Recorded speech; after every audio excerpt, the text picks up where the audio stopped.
Fala galera, muito boa noite, sejam bem-vindos mais uma vez ao nosso podcast Fora do Bloco. Eu sou o Guilherme Lins, sou o Head da FVG Educação e Ensino, braço educacional da FVG Cirurgia Plástica. Estou mais uma vez aqui com o Daniel Mendes, sócio executivo da FVG. Tudo bem, Daniel? Boa noite. Você é brilhante, Guilherme. Muito obrigado aí pela sua presença. Vai conduzir aqui comigo esse podcast, mais um episódio. Né, do nosso podcast Fora do Bloco. E eu tô aqui com Pedro Filizola, o nosso convidado de hoje. Ele é o Head de Marketing da Doctoralha Brasil e Chile. Encabeça aí o time de marketing lá no Doctoralha, que é, né, uma plataforma que conecta os pacientes com os profissionais de saúde. Está presente em 18 países e no Brasil está aqui desde 2017. Então, o Pedrão aqui tem esse desafio, né, Pedrão? Seja bem-vindo. Oi, Gui, tudo bem? Beleza. Prazer falar com você, Dani. Valeu. Espero que a gente possa bater um papo aqui bem massa sobre saúde, marketing e agregar valor aí para nossa audiência. É isso aí, Pedrão. Muito obrigado aí pela sua presença. Pedrão também foi CMO de uma startup aqui de BH, que é a Samba Tech. Vai falar um pouco também dessa experiência dele. Além disso, é também músico nas horas vagas, né? Tá ali na banda Formação Padrão de pagode. Não tem cara não, mas gosto, viu? Gosto bem. Eu fiquei pensando, cara, o cara é pagodeiro. Cadê o óculinho, o cabelo destinado? Dá uma olhada no Insta aí que você vai achar. Ai, muito bom. Bom, hoje nosso podcast, a gente é o nono episódio, a gente vai falar um pouco sobre como explorar o melhor do marketing digital na medicina, na área de saúde como um todo. Pedrão tem uma boa experiência aqui para falar conosco. O Daniel também tem uma boa experiência aqui já há algum tempo liderando essa parte na FVG. E é isso aí, esse vai ser o nosso podcast hoje. Preparados para Bora, maravilha, vamos para cima.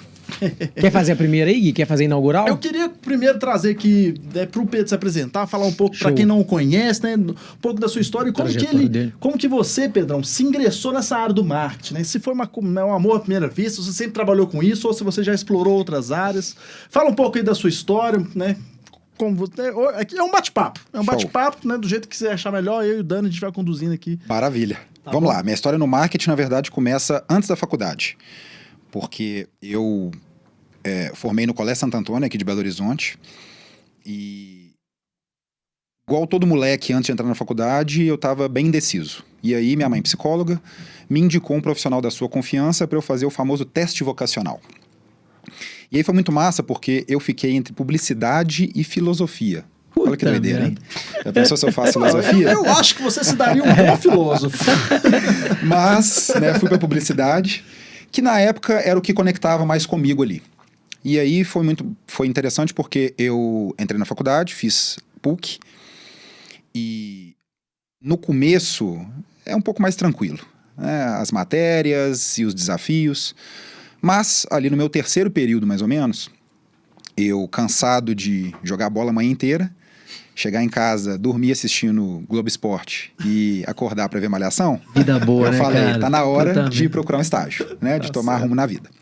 E aí, igual todo moleque que faz publicidade, eu fui atrás de agências. E aí foi muito bom porque eu visitei várias agências daqui e aí foi onde eu tive a certeza de que não era aquilo que eu queria. O que eu queria, né, estava conectado com empresas. Eu nem sabia que era marketing. Mas aí, conversando com um grande amigo meu, o Pedroquinha, que formou comigo, inclusive, no Santo Antônio, ele estava trabalhando numa empresa que vendia joguinhos para celular.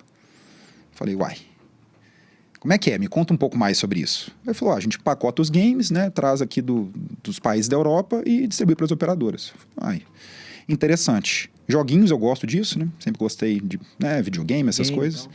Falei, vocês pagam um mingau aí? Tem uma bolsa estágio? Falou, tem. Falei, então quando que eu começo? Tô indo.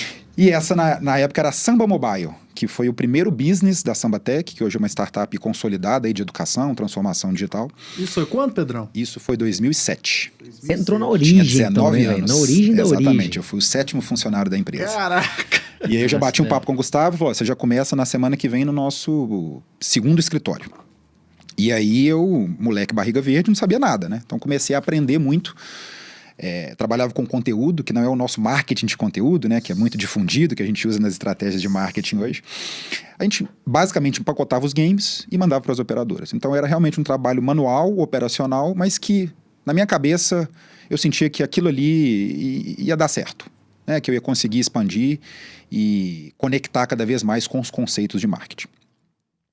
A Samba, num determinado momento, pivotou, então saiu do mercado de games para o mercado de plataforma de vídeo, porque a teoria e a hipótese era, a partir do momento que a banda de internet pudesse melhorar, as pessoas iam se comunicar para uma mídia que era muito mais interativa e dinâmica, que era o vídeo online. E isso vingou no final das contas. Então, desenvolveu uma tecnologia para gestão e distribuição de vídeos na internet, que era nada mais do que um YouTube para empresas, e que bombava na época, porque 8 dos 10 maiores grupos de mídia acabaram passando pela Samba como clientes, depois grandes corporações, depois pivotou para o mercado de educação e depois para o mercado corporativo. E eu fui subindo os degraus do pipeline da liderança. E fui me desenvolvendo enquanto gestor de marketing. Eu saí para fazer intercâmbio também. Foi muito importante aprender a falar inglês, né? Morar sozinho, descobrir que papel higiênico não nasce do banheiro. Eu morei 4 meses em Key West, na Flórida, que é o último território a sul dos Estados Unidos. É o Chuí dos Estados Unidos. Fica 90 milhas de Cuba e foi uma das experiências mais marcantes da minha vida, porque realmente fiz grandes amigos e consegui o meu principal objetivo, que era aprender a língua, o idioma. Voltei já como uma liderança, né? Então consegui me desenvolver também nesse papel e muito conectado com os conceitos do marketing moderno. Porque um dos maiores orgulhos que eu tenho foi de ter implementado lá na Samba, obviamente junto com o time que eu estava liderando na época, todo o processo de inbound sales. E que é um desafio, porque a Samba, historicamente, lá atrás, usava a metodologia do field sales para poder adquirir os clientes. Ou seja, venda de porta em porta. E a partir do momento que você traz o marketing dos bastidores para ser o protagonista das estratégias de prospecção, é uma quebra de paradigmas. Você precisa aproximar marketing e vendas, né? E a gente tem a rixa histórica ali das duas áreas, dos dois segmentos. No entanto, até falei isso já em alguns podcasts, deu muito certo porque foi patrocinado pela liderança, que entendeu que esse era um movimento que poderia transformar o marketing numa operação previsível e escalável de geração de demanda. E aquilo foi dando certo. Eu nem sabia o que era marketing de conteúdo, eu nem sabia o que era inbound marketing, mas eu sabia que se eu escrevesse no blog, eu gerava mais contato. E aquilo foi se transformando numa máquina e aquilo, no final das contas, foi contribuindo para o crescimento da empresa. Então, eu fui adquirindo os meus conhecimentos, Gui, muito no learning by doing, né? Eu sempre gostei de conversar com as pessoas. Tem um mantra pessoal que é: você nunca perde conversando com as pessoas. Não vou mentir aqui que eu sou um leitor ávido, devorador de livros. A vida me fez um bom leitor, mas eu prefiro adquirir conhecimento de outro jeito. Cursos, conversando com pessoas que eu admiro, porque são atalhos que, no final das contas, você acaba conseguindo, porque você adquire não só o conhecimento, mas a sabedoria daquela pessoa que passou por uma determinada situação. E o mais legal disso tudo foi que eu passei por todas as etapas e as funções que hoje eu lidero. Então isso me deu uma bagagem de viver na prática e conseguir, no final das contas, entender no detalhe funções específicas e especialidades que eu preciso ter esse conhecimento hoje para poder conduzir tudo que eu faço na Doctoral e precisei fazer na Samba Tech também. Foram 14 anos, quase 14 anos. Uau. Foi quase um terço da minha vida. 14 anos. Então eu passei pelas transformações do próprio marketing, da própria Samba, né? Consegui contribuir em 2 rodadas de investimento. A gente saiu de 0 a 130 mil leads, cresceu o SEO aí 18 vezes. Então foi uma trajetória muito legal. Liderei quase 100 pessoas e fiz muitos amigos, né? Profissionais brilhantes, que hoje também são heads de várias empresas, tem gente que é empreendedor, Isso, né, que eu tenho orgulho danado de ter contribuído para poder formar, porque para mim, a melhor definição de liderança é a do Joe Owen, que ele escreveu inclusive o livro Mitos da Liderança, super recomendo, muito legal, que ele diz que o líder é aquele que leva você até onde você não iria sozinho. Então, né, o líder pode mostrar a porta, né, mas você tem que caminhar, mas ele te deu a direção, ele te ajudou a percorrer aquele caminho, a atravessar aquela dificuldade. Putz, né, quando eu olho para o mercado e vejo colegas hoje em várias empresas e dando super certo, alguns empreendedores, eu falo, putz, né, que bacana, eu consegui de alguma forma contribuir positivamente. Belo conceito de liderança, sem dúvida. Legal, eu acho que passa por aí a história. Não, legal, bacana. E ele só tem 34 anos, hein? 34 anos. Muito bom, cara. Desses 34, 14 legal. Foi na Samba. É isso. E eu achei legal, Pedrão, que você falou sobre que você participou aí da evolução aí do marketing, né? Você saiu do porta a porta ali para trazer, participou do digital ali, né? Total. Porque você parar pra pensar, se fazer um parênteses no Gui, assim, o marketing digital é uma coisa relativamente nova, né, cara? Você pegou a trajetória do marketing tradicional, do marketing raiz para o que é hoje, né? Eu estudei os 4P de Kotler na faculdade. Exatamente, então, assim, velho. tá obsoleto? Não, necessariamente, mas Não, claro foi evoluindo, né? Sem E dúvida. hoje é o que eu falo, a gente usa majoritariamente o marketing digital, mas não exclusivamente. Sem sombra de dúvida. E a gente tem casado, né, o digital, que está muito na moda, mas isso pra gente faz muito sentido. A gente precisa estar em eventos, a gente precisa fazer ações de ABM, que a gente pode depois explorar aqui os conceitos. Então, trabalhando o offline, o tradicional, mas também com o digital e o moderno. E assim, eu imagino que tenha sido desafiador, né? Tipo assim, você falou aí um pouco, né? Tipo, quebrar esse paradigma, né? E assim, a gente percebe, onde a gente trabalha, né? Que é ali na cirurgia plástica, né? Como que quebrar esse paradigma do mercado mesmo é desafiador, porque o médico, ele não tem muito conceito, muito contato, né, com o marketing, e tem até um certo preconceito, assim, né? E aí, se a gente for já entrar para dentro aí do que você faz hoje no Doctorale, o que você percebe, assim? Você acha que lá, no seu dia a dia, você já vê esse paradigma já quebrado, ou você percebe muito ali a galera ainda já ativo, né? Não, já tô no digital, já quero fazer. Como é que você percebe essa troca aí do digital pro tradicional dentro da área da saúde? Legal. Esse assunto, ele conecta as minhas duas experiências, Gui, porque logo quando eu saí da Samba, a empresa tinha acabado de abrir um braço de transformação digital. E logo quando eu mergulhei na Doctorale e decidi participar, né, dessa transformação, está muito ligado justamente a isso. Como que cada vez mais as clínicas e os médicos têm absorvido o digital porque entenderam que é um caminho sem volta. E por que isso acontece? Porque o cliente, o paciente é digital. E aqui eu quero fazer só um parêntese e citar a querida Kelly Cristina Rodrigues, que é CEO da Patient Centricity, uma querida, que ela falou uma frase que ficou na minha cabeça, que é: nem todo cliente é paciente, mas todo paciente é cliente. Então a gente tem que quebrar esse paradigma de que não pode tratar o paciente como cliente. Né, Dani? Você fala muito isso também, e inclusive nos cursos que vocês ministram aqui, isso fica muito claro e cristalino, porque quando você entende que existe um cliente conectado com esse paciente, você define persona. Você sabe quais são os gostos, as características, e aquilo te ajuda a conectar com aquilo que você está oferecendo. Porque é um serviço, querendo ou não. Em alguns casos está ligado a salvar vidas, outros casos está ligado à estética, mas no final das contas você está oferecendo, enquanto profissional de saúde, alguma coisa para um fim.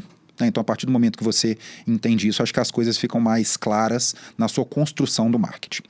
Então, voltando à sua pergunta, Gui, eu acho que cada vez mais os médicos e as clínicas e o mercado de saúde como um todo, que é um mercado gigantesco, né, nós estamos falando aí de quase 10% do PIB brasileiro, ele entendeu que ele precisa estar conectado com a tecnologia. E é um mercado que a gente vê o tanto que avançou em alguns segmentos, mas que ainda tem muita oportunidade dentro da saúde. Talvez por um preconceito, talvez por um medo, talvez por uma ligação com o tradicional, de que ainda preciso encostar em você, eu ainda preciso ter o olho a olho, o cara a cara, o que é muito relevante. Mas cada vez mais a gente tem visto telemedicina, cada vez mais a gente tem visto que as pessoas estão nas plataformas digitais. Porque o paciente, ele não quer ter uma experiência ruim. Porque ele já pede comida pelo aplicativo, ele já pede transporte pelo aplicativo. Ele já avalia, por exemplo, e já consulta opiniões de outras pessoas na hora que ele está marcando o hotel nas suas férias. Então, por que não trazer esses conceitos e essa baita experiência que ele já tem fora do ambiente da saúde para a saúde? Não é simplesmente porque a gente está cuidando de um dos principais pilares da nossa vida que a gente não pode agregar valor a essa experiência. Então, o que eu tenho percebido? Que cada vez mais o médico ele entendeu que ele precisa estar lá. E aí ele tem, sim, uma dificuldade e acho que um desafio mesmo de mergulhar, porque ele não veio desse universo. Diferente da gente que está lidando com marketing o tempo inteiro. Então a gente precisa estar adaptado, né? E você falou, Dani, eu concordo, o marketing digital é relativamente novo. Marketing com influenciadores, vocês dão um show nisso, é super novo. Marketing no Facebook, super recente.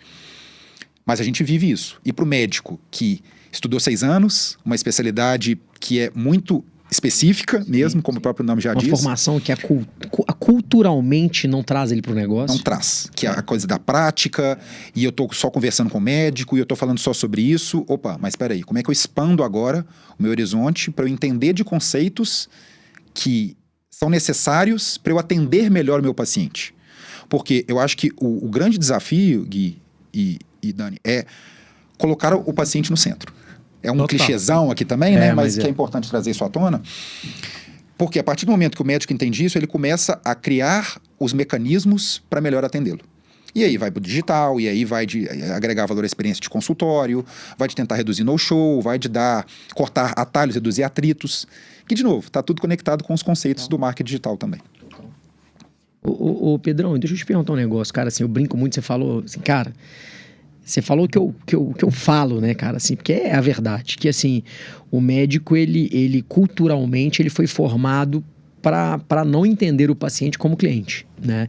E eu percebo muito, a gente que convive com muitos médicos, assim, que existe, cara, ainda uma dificuldade, né, de entender a medicina como um negócio, né? Que alguém tá pagando esse almoço no final do dia, né? Seja o SUS ou não, seja no mercado estético ou no mercado da saúde tradicional. E eu brinco muito, assim, que o médico ele tem uma dificuldade grande de entender, assim, de onde vem a entidade mitológica chamada paciente. O cara acha que cai do céu. E não cai, cara, assim, né? Eu brinco que antigamente, eu falo isso muito, já falei isso em outros podcasts aqui, que assim, o médico, ele tem aquela formação que, no estado interior tinha muito isso, que você tinha lá o médico, o prefeito e o gerente do Banco do Brasil. Então, o cara era a entidade, o paciente, ele caía. Cara, isso não existe mais. Né? Hoje você está num ambiente hipercompetitivo, tem mais de 500 mil profissionais da saúde espalhados no Brasil, em tudo quanto é lugar. Cara, tem muito mais médico do que deveria ter. Cara, é um ambiente que a turma tá lutando, bicho. Com certeza. Pra puxar o paciente. E se você não tá preparado, você dança mesmo. É isso, assim. E no final das contas, quando a gente fala de marketing, acho que as pessoas já conectam a dancinha no TikTok, né? E pode ser que esse seja o caminho, tá? Assim, sim. Não sei. Acho que no final das contas... Nenhum preconceito contra. Nenhum. Para mim, a definição de marketing é comunicar a proposta de valor para a persona correta no canal mais adequado. Primeiro, você precisa entender a sua persona, o seu cliente. Estamos falando disso aqui agora. Quais são os conceitos, características, dores, o que você oferece e como que isso conecta com o que ele está precisando. É o que você falou, eu preciso me vender. É um negócio, é o meu consultório. Né? O médico é quase que um empreendedor de si próprio. Sim. E depois, canal. Aonde que ele está procurando sobre isso? Teve recentemente a polêmica da Betina, né? Falando que estava procurando um profissional de saúde no Instagram. Cara, eu não vejo problema nenhum. Desde que ela consiga ali entender que aquilo fez sentido para ela, que ela viu os depoimentos, social proof hoje. Que é o que a gente oferece no final das contas com a Doctoralia. Que é um cardápio onde... Talvez essa palavra seja até mais pejorativa, né? Mas é um ambiente onde o paciente pode, com critérios claros, escolher qual que é o melhor médico ou profissional de saúde para atender o que ele está precisando. Ô Pedrão, deixa eu te perguntar, você que está ali dentro da Doctoralia, você percebe que existe ainda uma diferença muito grande entre especialidades diferentes? Assim, você tem lá, por exemplo, a gente percebe isso, assim, eu como sócio-diretor lá da EVG, eu também sou conselheiro da Médica Sem Fila, cara, são dois mundos completamente diferentes. O mercado da estética do mercado da saúde tradicional e tal. E onde você vê que tem mais oportunidades, assim, onde é que você acha que quem está mais atrasado, quem não está, você tem um pouco disso, assim? Especificamente, falando das especialidades, né, eu não vou conseguir te falar aqui o que uma tem tanto diferente da outra. A gente tem as categorias, que é o que a gente trabalha, que são os médicos CRM, e o que a gente chama de paramédicos, que são fisioterapeutas, psicólogos, nutricionistas. Essa categoria, ela interage mais com os nossos materiais. Então, são pessoas mais interessadas nesse sentido, de cada vez mais quererem conectar com a digitalização. Os paramédicos, você diz? Os paramédicos, sim. Não que os médicos também não queiram, mas quando a gente olha para as bases, a gente vê que tem mais abertura de e-mail, tem mais clique, tem mais resposta, tem mais interação. No entanto, a gente tem um lifetime value maior dentro dos médicos. Porque já tem uma carteira de clientes e que já conseguem, através do nosso software, fazer a roda girar. Né? Então, aquilo funciona para eles, né, de uma forma... Não que não funcione, pelo contrário, funciona muito bem. Mas essa é uma característica clara que a gente vê comparando as duas bases. Cara, assim, e eu queria te perguntar outra coisa também, que é o seguinte, assim,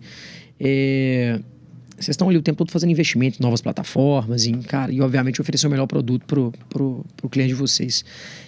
Para onde você acha que vai caminhar, hein? Porque assim, eu percebo que é aquilo, o médico, até daquele depoimento que nós fizemos, o médico, ele não entender esse movimento, ele realmente vai comer poeira.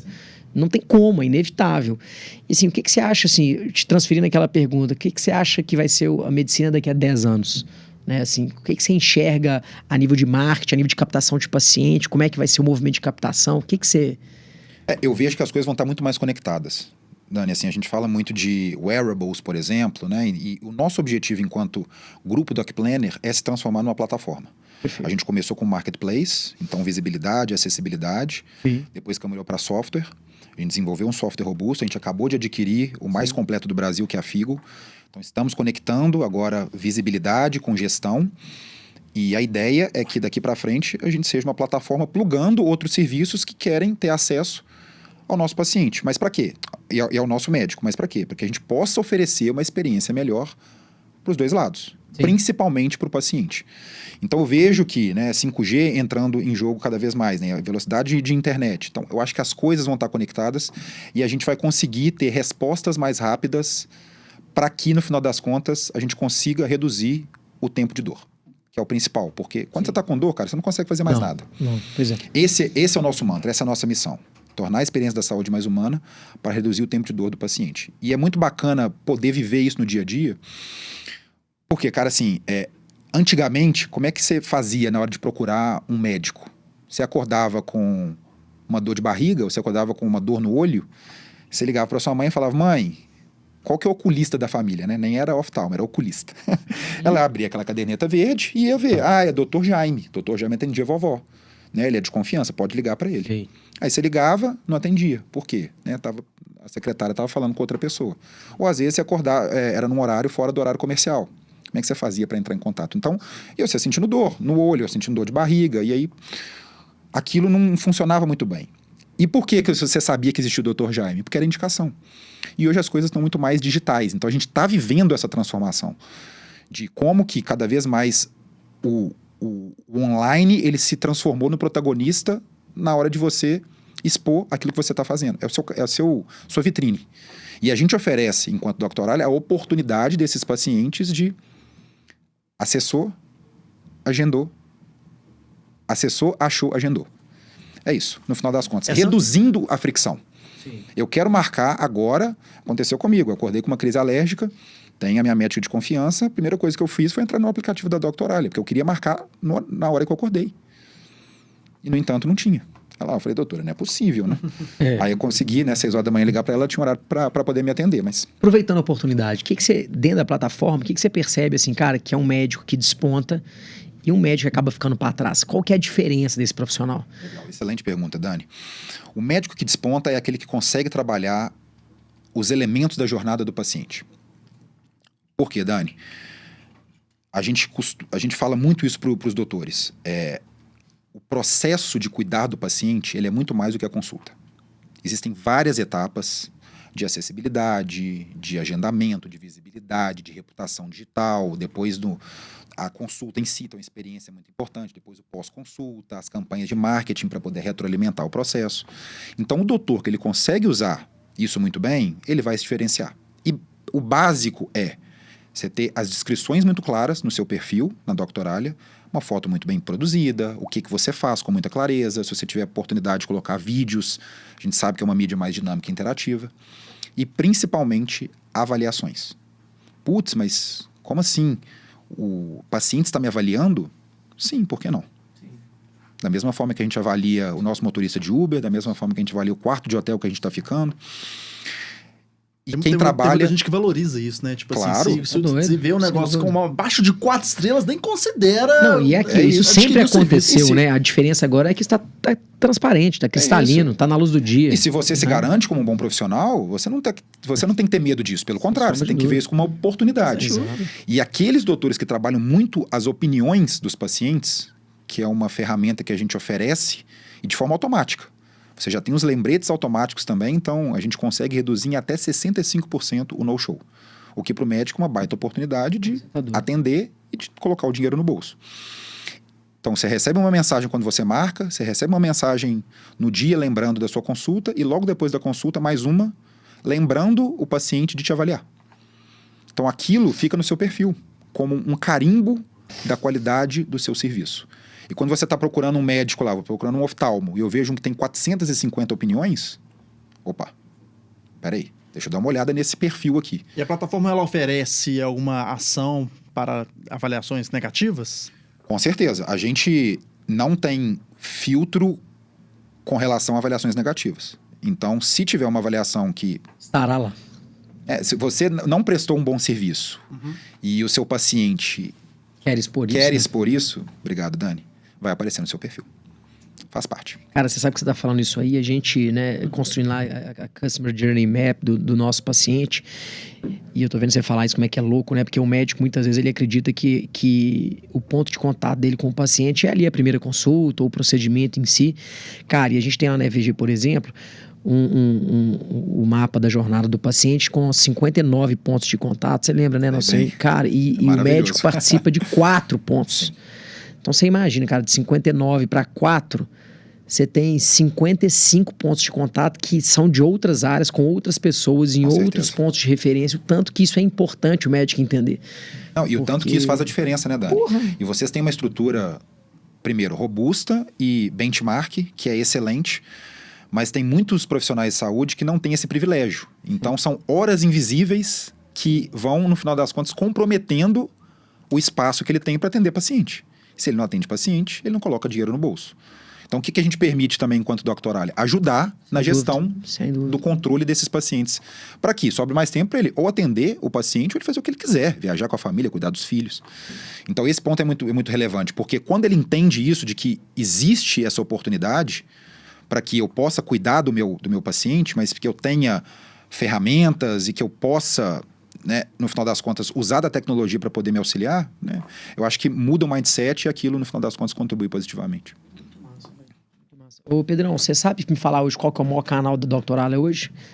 Que vocês são mais violentos? Sim, a gente tem 3 principais canais de aquisição. O primeiro deles é Marketplace. O que isso quer dizer? É um PLG, Product Led Growth. A gente tem um produto freemium em que tem funcionalidades limitadas, mas... o profissional de saúde já tem acesso, exatamente, ao marketplace, né, que é a parte de visibilidade. É isso mesmo, ele degusta, ele faz um trial. E a gente, inclusive, usa isso a nosso favor, dizendo, opa, doutor, você sabe quantas pessoas acessaram o seu perfil, mas não conseguiram agendar? Você quer agendar? Você quer ter essa oportunidade? Clique aqui para você... Aí você mata o pai. Porque nessa opção free, ele não consegue... Não consegue fazer o agendamento online. Que é um dos principais benefícios, porque o agendamento 24/7, cara, 30% a 40% do agendamento é feito fora do horário comercial. Quem não tem uma estrutura... E é capaz de 90% dos médicos não terem estrutura para fazer isso. Exato, né? Quem não tem estrutura faz toda a diferença. Exatamente. Então imagina quanto de dinheiro que você está deixando na mesa porque você não está marcando, não está dando a opção para o seu paciente marcar fora do horário comercial. E só um parênteses aqui, Dani, importante, porque a gente mapeou qual que é o perfil desse paciente. O que é? Uma mulher entre 25 e 34 anos, millennial, economicamente ativa, que é a gestora de saúde da família e que marca consulta fora do horário comercial. Por quê? Está trabalhando no horário comercial. Aí quando ela chega em casa, né, janta, conversa com o marido, às vezes, né, brinca com o filho, aí que ela lembra, putz, precisamos marcar o pediatra, né, do filho. E aí ela vai lá, e aí ela quer já, putz, mas não está fora do horário comercial. E aí? Abre o aplicativo da Doctoralia, escolhe o melhor, agendou, acabou. Bom, então Marketplace é o principal, então isso é muito bacana, porque a gente vai criando os gatilhos ali de conversão para a gente poder transformar aquele usuário free numa levantada de mão. Depois, mídia paga, não tem como a gente fugir muito disso, então, né, performance. Tamanhos seus, né, o volume. Sim.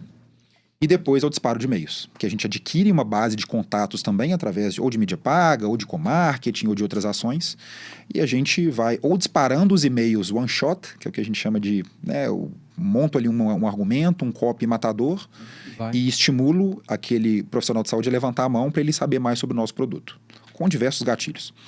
Ou então um ciclo de nutrição. Então ele vai sendo educado, vai desenvolvendo a maturidade, porque o perfil a gente já conseguiu através da resposta do form. E aí depois ele levanta a mão e já é um lead mais preparado, porque já foi... pré-qualificado e já consumiu um conteúdo que é relevante para ele e que está conectado com a empresa. Muito bom, velho. Cara, e assim, quando você entrou no Doctorale, qual foi o maior desafio que você enfrentou? Porque assim, você já veio de uma bagagem, igual nós falamos, do marketing tradicional, trazendo uma empresa 100% startupada para toda uma dinâmica. Você falou, cara, agora deixa eu entrar aqui nessa empresa que é uma empresa global. Porra, que já não é uma empresa pequena, um monstro de empresa, cheio de desafio, com recursos, com condições. Cara, vou precisar virar esse negócio aqui. Você olhou para aqui e falou, bicho, onde é que tinha um calcanhar de Aquiles ali? O que você pegou? Você pegou já organizado? Não sei realmente. Eu vou contar. Conta para nós aí. Deixa eu só dar uma perspectiva do tamanho do grupo Doc Planner, que eu acho que é legal para nossa audiência. Nós estamos falando de uma empresa que nasceu na Polônia e é o primeiro unicórnio do país. São 20 milhões de usuários e 2 milhões de profissionais de saúde cadastrados no mundo, né? Como você muito bem falou no início, são quase 20 países e 10 marcas. Então, uma estratégia de aquisição orgânica, de expansão, orgânica, mas também através de fusões e aquisições. Então, aqui no Brasil, a gente acabou de concluir a primeira, que foi a compra da Figo, que foi muito estratégico. E o Brasil, como você falou, já está aqui a Doctorale já está aqui no Brasil há 5 anos e é a operação hoje que tem puxado o crescimento do grupo como um todo. Já é a que mais fatura. Qual que é o tamanho? É o maior? Brasil é o maior faturamento é o do maior grupo? faturamento do grupo, sim. Massa. Vamos lá. Como a gente falou... Senti a responsa, hein, Pedrão? Caraca, é massa essa história, porque, cara, assim, eu nunca tinha feito um move de carreira, né? Eu trabalhei minha vida inteira na samba. Comecei como estagiário, saí como diretor e sócio. Uma empresa de samba, de pagode. Um pagodeiro na empresa de samba. Então não foi uma decisão simples, né? Mas depois que você internaliza, acho que as coisas ficam mais fáceis de realmente romper com esse vínculo. E quando eu mergulhei na Doctorale e tomei essa decisão, eu fui porque eu vi muito potencial no mercado. Mercado carente de tecnologia. Eu nunca me imaginei trabalhando com saúde, apesar dos meus pais serem desse ramo, né? Minha mãe psicóloga, meu pai psiquiatra. Mas, sendo muito sincero, eu nunca... Você viu dentro de casa os desafios que ele tinha, com certeza, né? Sem dúvidas. E eu gostei muito dos elementos, né? E obviamente, cultura para mim é muito importante, então eu aprofundei um pouco mais para entender como é que era o modus operandi da empresa. As pessoas com quem eu conversei são pessoas brilhantes e, enfim, né, fora da curva também. Mas falando do marketing especificamente, já era um marketing voltado para geração de demanda. Inclusive, durante o meu processo seletivo, obviamente, né, eu tive que fazer um teste. E o teste estava muito ligado com aquilo que eu sei fazer, que é montar um funil invertido, montar uma estratégia de geração de demanda. Eu falo com o meu time, né? Eu brinco que meu estoque de criatividade acabou em 2014.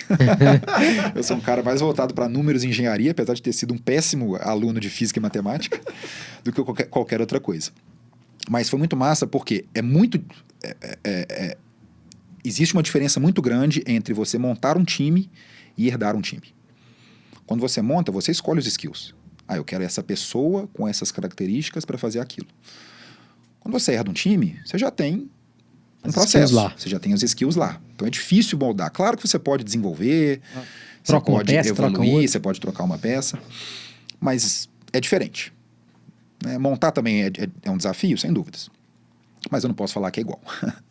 Porque eu vivi isso na pele também. E ao longo da minha carreira na samba, eu montei todos os meus times, porque eu sempre estava lá. Sempre estive lá. E foi muito legal porque, o meu time é muito massa. São pessoas brilhantes, caráter fora de série, casou muito a cultura. E quando eu entrei era um time mais homogêneo.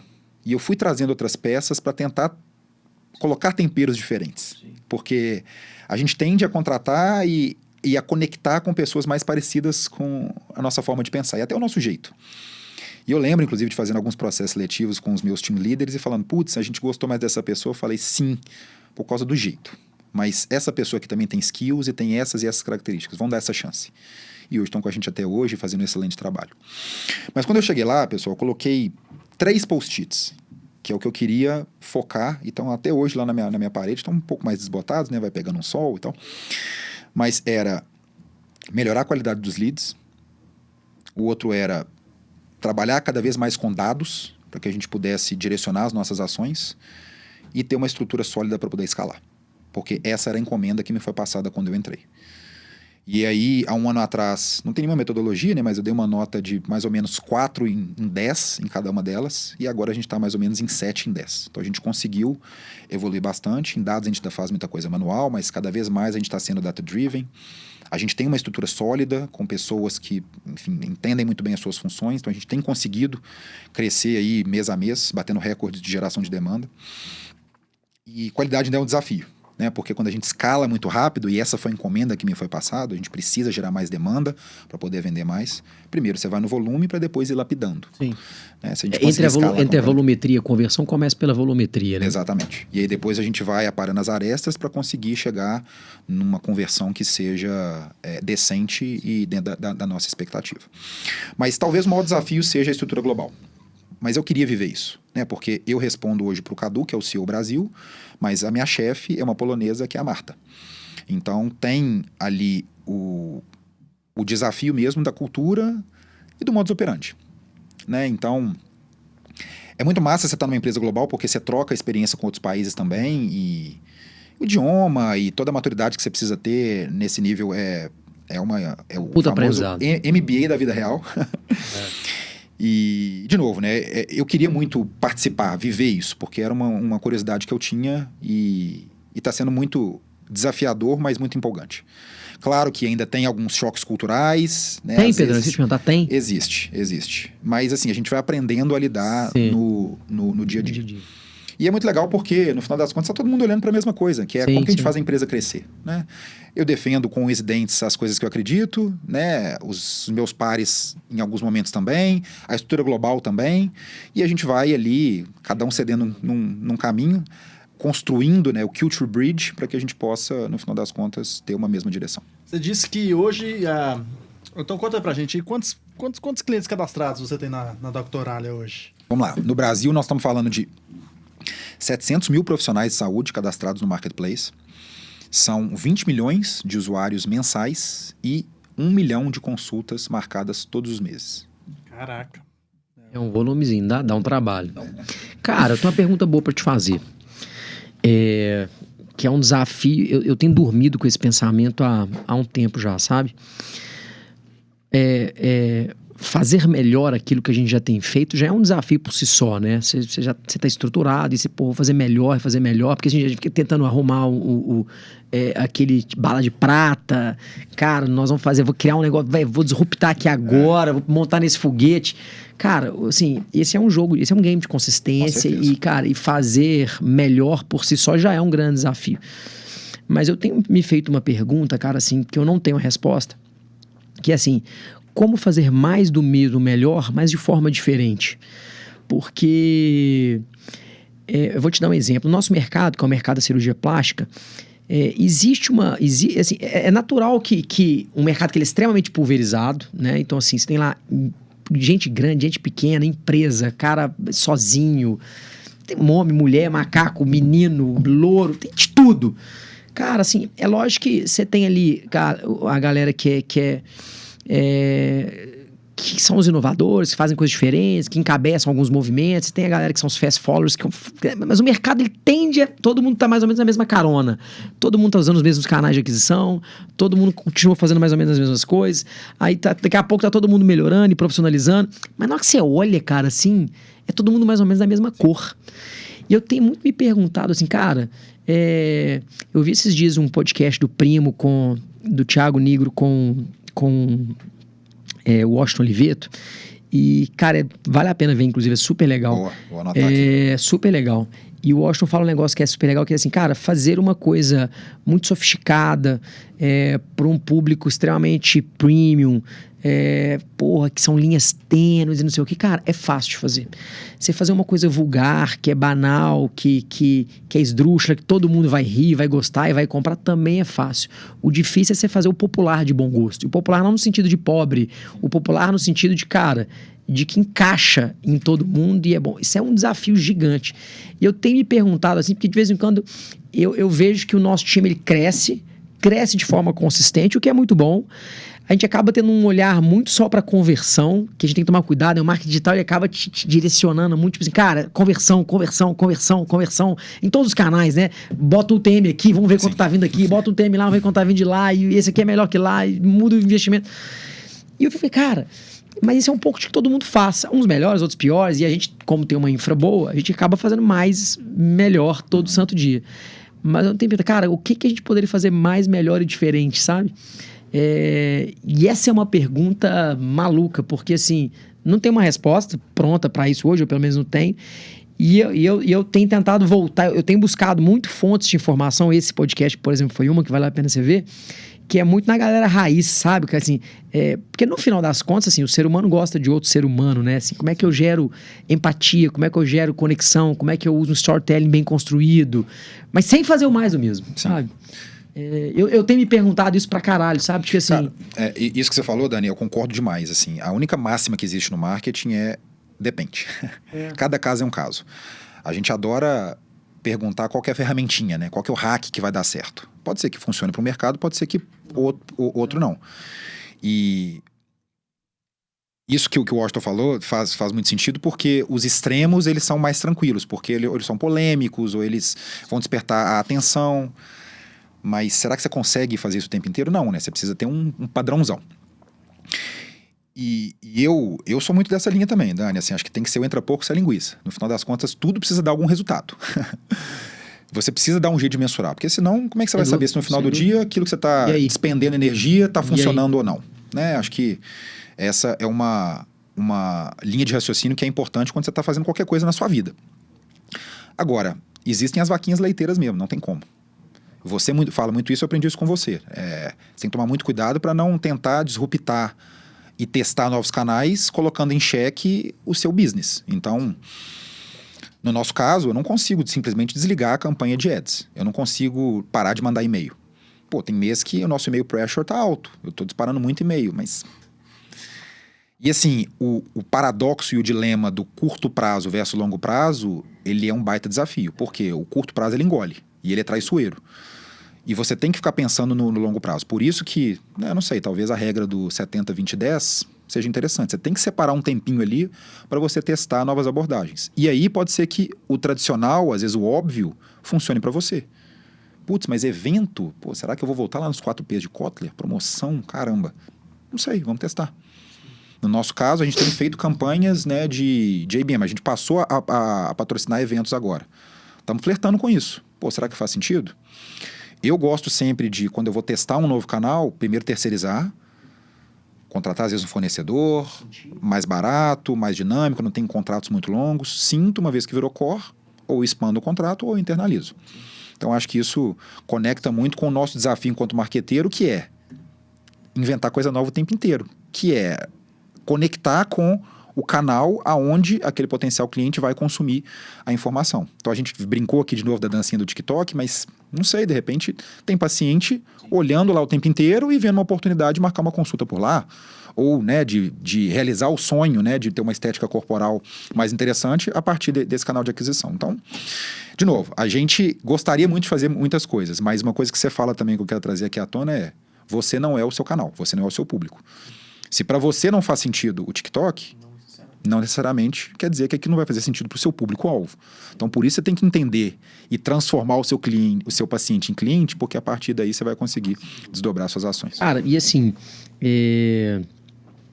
tem um negócio doido que é o seguinte, no caso da Doctoralia, né, que é um marketplace, quem paga a conta da Doctoralia é o médico. Sim. Né? Então, o médico paga uma mensalidade, enfim, tem um esqueminha ali. Você considera o paciente como um cliente indireto? Com certeza. E vocês já conseguem hoje fazer com que o seu paciente seja um canal de aquisição para ele pressionar o movimento médico ao ponto de falar assim, cara, como assim? Você não tem Doctoralia? Porque esse é um negócio maravilhoso, maravilhoso, né, Dani. E você foi cirúrgico, com perdão do trocadilho.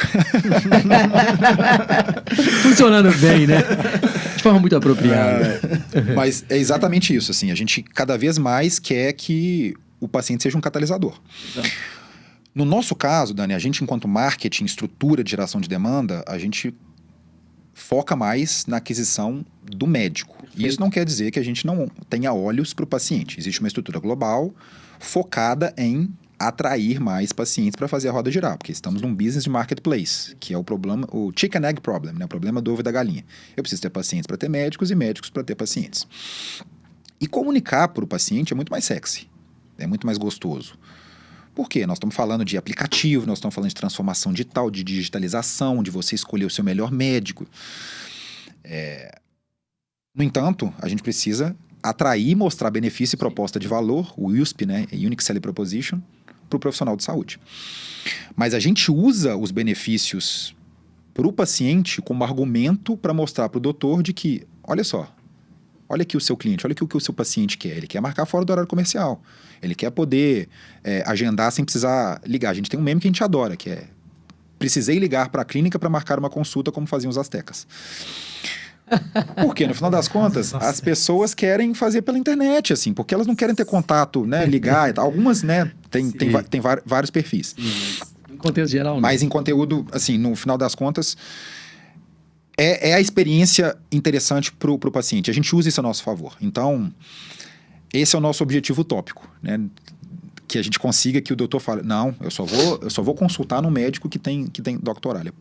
Porque a gente quer colocar o aplicativo da Doctoralia como um hábito do paciente na hora dele procurar o que ele está precisando para cuidar da saúde dele. Ele já lembra, já fala: putz, eu vou marcar por lá porque ela quer fácil. Isso é do caralho, né, cara? Quando você consegue comunicar realmente com os seus dois pilares do marketplace, porque assim, um pressiona o outro, né? Sim. É aquilo, pô, mas você não tá no Doctoralia? Tentei marcar lá, você não tava lá, tive que ligar aqui como os astecas. Né? É um negócio muito doido. Isso é muito massa, velho. Muito bom. Ô Pedrão, e os desafios para 2023? O que vocês estão pensando? O principal deles é a integração completa com a Figo, que é a empresa que a gente acabou de adquirir. Então, tanto a integração de times, mas principalmente a integração de produtos. São que grandes, Pedrão, a nível de times? São mais ou menos 170 pessoas. Sim. E tem uma base de clientes também muito sólidas, com clínicas espalhadas pelo Brasil inteiro e clínicas também de maior volume.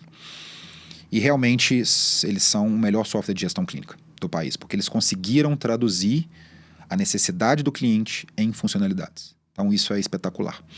Então a gente quer o quanto antes conectar para que o nosso cliente possa ter acesso a todos esses benefícios. E continuar expandindo de forma exponencial. Eu acho que é o grande ponto, trazendo cada vez mais recursos para agregar valor para a experiência, obviamente, né, do doutor, mas vislumbrando o paciente na ponta. Caralho. Eu te contei essa experiência, né, assim, na plástica, a plástica ela tem uma característica muito particularizada, assim, que não é uma característica de todas as especialidades, que é o fato de ela estar ali numa redoma do privado, né? A gente não tem plano de saúde, não tem nada de doença. Então, cara, é um processo cirúrgico eletivo, o paciente escolhe. Ali é um cliente mesmo, que ele escolhe a hora, escolhe o dinheiro, ele que paga. Então, assim, a plástica ela já tem um convívio com o cliente há mais tempo do que outras especialidades. E como isso acontece, a gente... eu te falei isso pessoalmente, assim, o Doctoralia pela grandeza, né, da empresa, a gente sabe que existe e tal, mas nunca foi um canal nosso. Até um dia que eu te contei esse caso, né, que eu tava lá e o cara falou assim, numa palestra lá, não, até aquele menino da V4, o Daniel falou, inclusive eu fui agendar, a gente se apresentou, eu agendei lá, eu entrei no app lá, Doctoralia, vocês conhecem? Agendei lá, vi lá, o cirurgião plástico, agendei, fui, marquei, fiz. Eu cheguei pro Vilaço, falei, porra, velho, será que nós não estamos vendo que isso acontece? E você vê que acontece, né, velho? Com certeza. É porque facilitou, né, no final das contas. Eu acho que a partir do momento que as empresas conseguem reduzir atrito, cortar etapas, isso vai despertar o interesse e vai agregar valor. O que no final das contas, os aplicativos de transporte fizeram? Comodidade e cortar atrito. Sim. Na palma da mão eu consigo pedir um carro que vai chegar aonde eu estou. Eu estou com dor, o que é, de novo, a pior coisa que pode acontecer, eu quero resolver esse meu problema. Fora do horário comercial, eu quero selecionar qual que é o médico que mais, né, se adequa à minha necessidade, eu quero ver as opiniões, eu quero ver as especialidades, eu quero, às vezes, o preço, tem alguns médicos que colocam preço. Eu quero filtrar pelo meu plano de saúde. Tudo isso. Eu não quero sair de casa. Se eu pudesse fazer consulta também por telemedicina, eu faria. Na Doctoralia, com 2 cliques, você consegue fazer telemedicina sem precisar instalar nada no seu celular. Pronto, então a gente está oferecendo possibilidades para que tanto o médico quanto o paciente possam se conectar, né, usufruir disso. Como é que você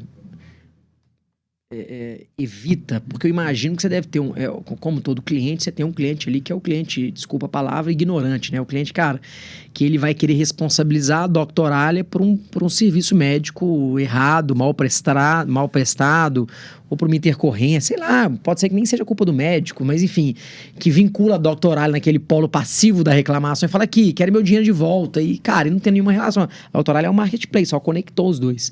Imagina, você deve ter esse tipo de demanda, né? O paciente que aparece lá e fala aqui, eu paguei lá, vim por aqui, você tem que me devolver porque eu gastei lá e não tô satisfeito. Você, cara, não é bem por aí. Existem alguns casos mais bizarros em que... Você fala assim, como assim você não entendeu? Exatamente.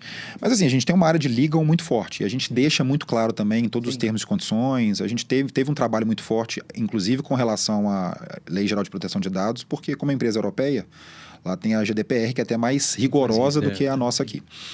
Então, tudo isso, cara, assim, a gente, desde o início, desde o dia 1, a gente precisou tomar muito cuidado e a gente acabou importando para cá. Então, cara, a gente trabalha, assim, já precisamos ter que responder. Exato, profissionalismo e transparência. Acho que esses dois são os principais pilares. Muito bom, show de bola. Ô, Guilherme, esse podcast aqui, nós vamos ter que botar moldura de ouro nele, bicho. Pedrão trouxe muita coisa boa pra mesa. Muito bom. Só corte bom, hein, velho? Só corte bom, tipo... Pedrão vai ser só aquelas falinhas do cara com a musiquinha no fundo e tchap, tchap, tchap. Bom, tomara. Só corte bom pra danar. Quantas horas são? Nós estamos na hora, nossa? Mais 5 minutinhos pra fechar. 5 minutinhos. Ô, Pedrão, faz mais uma aí, Gui, que eu vou mandar mais uma final aqui. Eu anotei uma pergunta aqui. É sobre... Assim, o que... Você me disse que que tem vários campos, né, que o paciente ele pode filtrar. Então, inclusive nos planos de saúde. Então você pega aí tanto o cara que tem o seu consultório, quanto o cara que tem um plano de saúde. Você consegue ver uma diferença entre os dois? Tipo assim, o cara que está atendendo só plano e o cara que atende só o particular? No doctoral, isso faz diferença ou não? A gente oferece essa possibilidade, inclusive, para quem atende os dois. Uhum. Então, o médico ele pode, por exemplo, eu quero atender telemedicina só na sexta-feira porque eu não quero sair de casa. Uhum. E eu quero atender plano de saúde só na terça-feira. Então, segunda, quarta e quinta, eu vou atender particular. Então, ele consegue Dentro moldar... da própria plataforma, ele consegue diferenciar esses isso, dois. ele tem toda a inteligência para isso. Então, legal. olha que bacana, né? Você dá a possibilidade para o médico moldar a gestão do seu empreendimento, que é o seu consultório, à sua maneira. Então, isso é muito massa, porque ele acaba tendo a liberdade, né? De escolher. Porque quando você trabalha só com o plano de saúde, você está refém daquilo ali. Ou às vezes só com no particular, você não consegue preencher os buracos na agenda. Então, a partir do momento que você consegue escolher e moldar do seu jeito, né, aquilo agrega valor para o seu negócio. Entendi. E como cliente não faz diferença para vocês? Tipo assim, o cara vai pagar a mesma coisa? Não. O cliente, no final das contas, o paciente ele não paga nada para a gente. Ele vai pagar pro médico. Não, eu digo, tipo assim, um cara que tá fazendo cadastramento contigo, independente se ele tem plano de saúde, se é particular, é um SaaS. É o mesmo cliente. Ele paga um FII para poder usar a plataforma do jeito que ele quiser. Entendi. Legal. Pedrão, para mim fechar aqui, eu não sei nem se você pode ficar tranquilo que eu corto, se for o caso. Beleza. Eu lembro que você me falou que você estava com um projeto com os amigos e tal, um negócio de uma clínica. Você lembra? Isso era você, tinha uns amigos seus. A gente chegou a conversar sobre isso. Você avançou ou não avançou? Não avançamos. Infelizmente. E estacionou. Estacionou. Mas assim, cara, se algum momento voltar... É um negócio legal de se pensar. Eu acho que é um negócio legal de se pensar. Porque... Cara, eu tô cada vez mais mergulhado nesse mercado, tô entendendo também como é que funciona, né? As pessoas que vão entrar são pessoas que entendem de business também, então tem tudo para dar certo. Cara, eu acho muito assim... No mercado da saúde, você tem a grande maioria das especialidades, ela ainda é muito descentralizada, né? Então, você tem muito nego pequeno, médico, consultório, pequenas clínicas. Você tem poucas especialidades que de certa forma, se industrializaram, né? Se profissionalizaram ao ponto de ter empresas e tal. Franquias e tal. E esse vai continuar sendo um mercado absurdo, porque assim, aonde há descentralização, há baixo profissionalismo. Onde há baixo profissionalismo, há uma oportunidade de gestão absurda. Quando você coloca gestão, cara, você consegue... Eu vejo pela EVG, você fala, os caras fizeram milagre. Não, nós fizemos o que muita gente está fazendo há 60 anos. Mas no mercado descentralizado isso era pouco visto. Né? Não, e vocês são baita do case. Eu cito vocês direto, Dani, assim, como case mesmo, primeiro de qualidade e depois de profissionalismo. Então, vocês juntaram as duas coisas, montaram essa estrutura espetacular. Então, eu acho que é isso que você falou. E o médico precisa entender isso. Sim. Porque e a clínica também, porque se ela não consegue ter minimamente os conceitos, que são os fundamentos, e a tecnologia embarcada para poder ajudar, cara, não adianta. Pode ser um serviço excelente que não vai conseguir expandir. Muito bom. Fecha aí, Gui. Muito bom. Para fechar, se você puder dar uma dica aí, né, pro profissional da saúde, né, que está querendo aí, né, se digitalizar, querendo entender mais do como que ele pode se conectar, qual que é a dica que você dá para ele? Eu acho que o principal ponto que a gente falou aqui, que eu queria reforçar, é enxergar o paciente como cliente. Eu acho que se a gente puder fechar com essa mensagem, né, eu já vou estar feliz, porque queria plantar essa sementinha no profissional de saúde, no gestor de clínica que está nos escutando, nos vendo, nos ouvindo. Porque a partir do momento que ele conseguir internalizar isso, ele vai definir as estratégias e o perfil para poder atingir da melhor forma possível. De novo, tem algumas especialidades que são mais ligadas à dor, então fica um pouco mais difícil, mas tem outras que são mais mercantilizadas e está tudo bem. Mas a partir do momento que as características são pré-definidas, você vai conectar com o que é fazer marketing, que é a proposta de valor com o canal. Fechou. Pedrão, muito obrigado, né, pelo seu tempo, né, por nos trazer todas essas ideias, tudo que você tem trabalhado, né, toda a sua vida no marketing como um todo. E agora... Esse cara tem pedigree, viu, bicho? Eu também acho que tem, deu pra ver aqui. Muito obrigado aí. Muito obrigado, Daniel, por né, compartilhar aqui conosco também um pouco dos seus conhecimentos. E muito obrigado a você que nos acompanhou até aqui, aqui no nosso podcast Fora do Bloco. Você está convidado para assistir os outros episódios, né? Como já falei, nós estamos no YouTube com os episódios completos, estamos nas plataformas de podcast, onde você pode nos ouvir e ver tudo que a gente já conversou aqui. Nosso objetivo aqui é realmente trazer conteúdo, trazer mesmo coisas do mercado, coisas que pode agregar no seu negócio, e está super convidado a participar conosco também nos próximos episódios. Muito obrigado e até o próximo episódio do podcast Fora do Bloco. Ô, bicho, você é um fenômeno, cara. Você é um radialista fenômeno.